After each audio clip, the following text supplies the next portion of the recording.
Growing up, I had a best friend named Jack, and Jack and I grew up 2 doors down the road from each other, and so we were friends even before we started school. And we did everything together, and when school started, we continued that friendship even on into middle school. We loved to do all of the same things, and in 7th grade, we were on the same basketball team, but then something changed that we didn't quite foresee coming in 8th grade. See, in 7th grade, there weren't any real tryouts for basketball. They just let anybody who wanted to be on the team join. But in 8th grade, they actually made you try out for the team. And Jack made the team, and we were so excited, but I got cut from the team. I didn't end up making it on the team. And though Jack and I didn't think anything of it, we thought everything would be fine, our friendship started to change. Jack started to hang out more with his friends from the basketball team, and I started to spend more and more time kind of by myself. And the moment that I realized that Jack and I weren't really best friends anymore was this one day at lunch when I sat down at our table that we had sat at for 3 years, and Jack walked right past my table and sat down with friends from basketball. And what ended up happening that day was I just felt forgotten. My best friend for years just seemed to have forgotten that I existed. And maybe that same experience has happened to you. Maybe you had a friend who you've had forever, and you just one day stopped being friends. Maybe you got cut from a team or an activity, or maybe you moved, and you felt like no one saw you, or people just don't know you.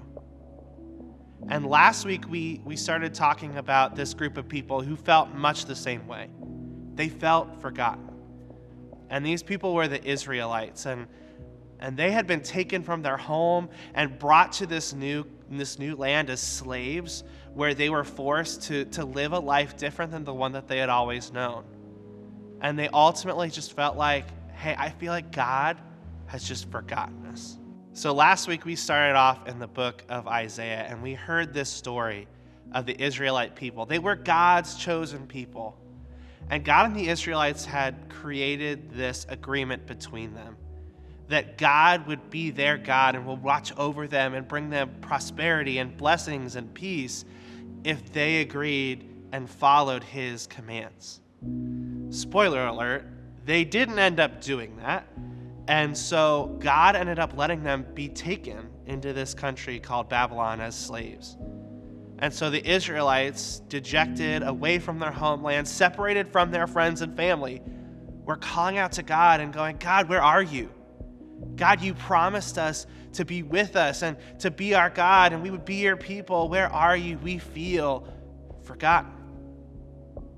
And so God doesn't leave them sit there with no answer. He responds. And that response comes to us in the book of Isaiah, chapter 40, verses 1 and 2. So let's check that out here together. It says this: Comfort, comfort my people, says your God.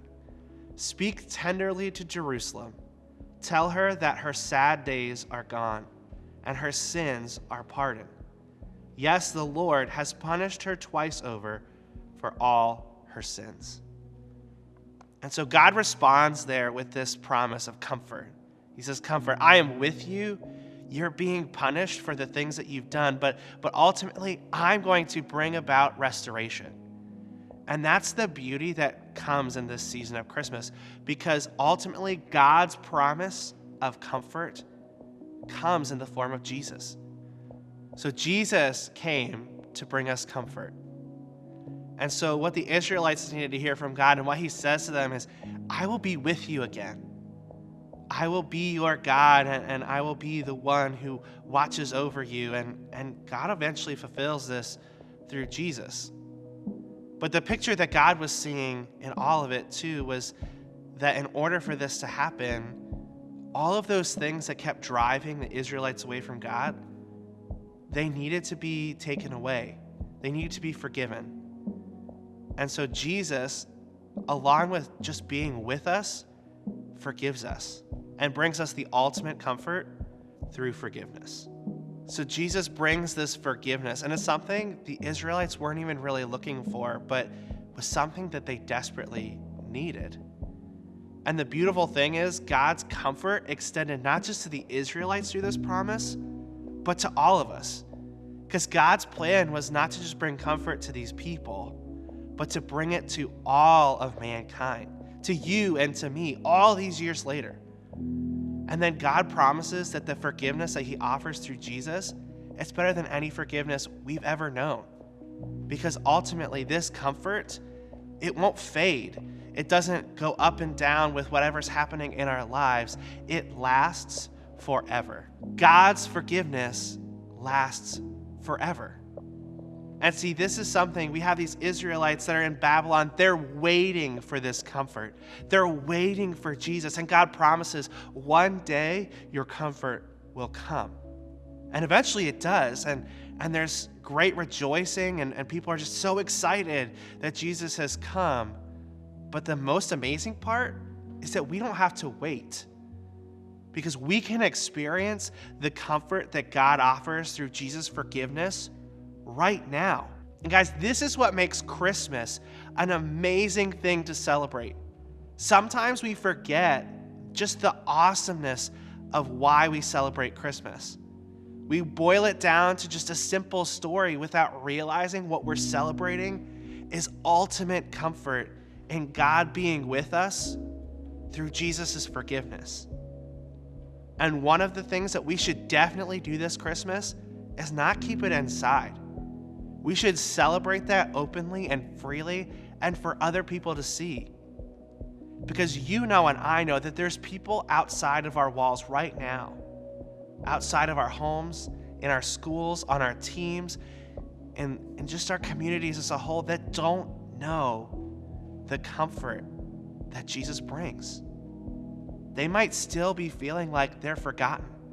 They're not seen, that no one notices them. And our job this Christmas is to share that comfort with the rest of the world.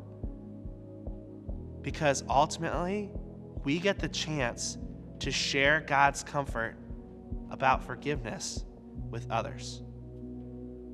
And so this week, number one, just be so excited for the fact that God is with you and brings you comfort through Jesus' forgiveness. And then number two, tell someone about it. Guys, I can't wait to hear all of the awesome things that happened this Christmas season, because we are telling the world about the comfort that Jesus brings. See you next time.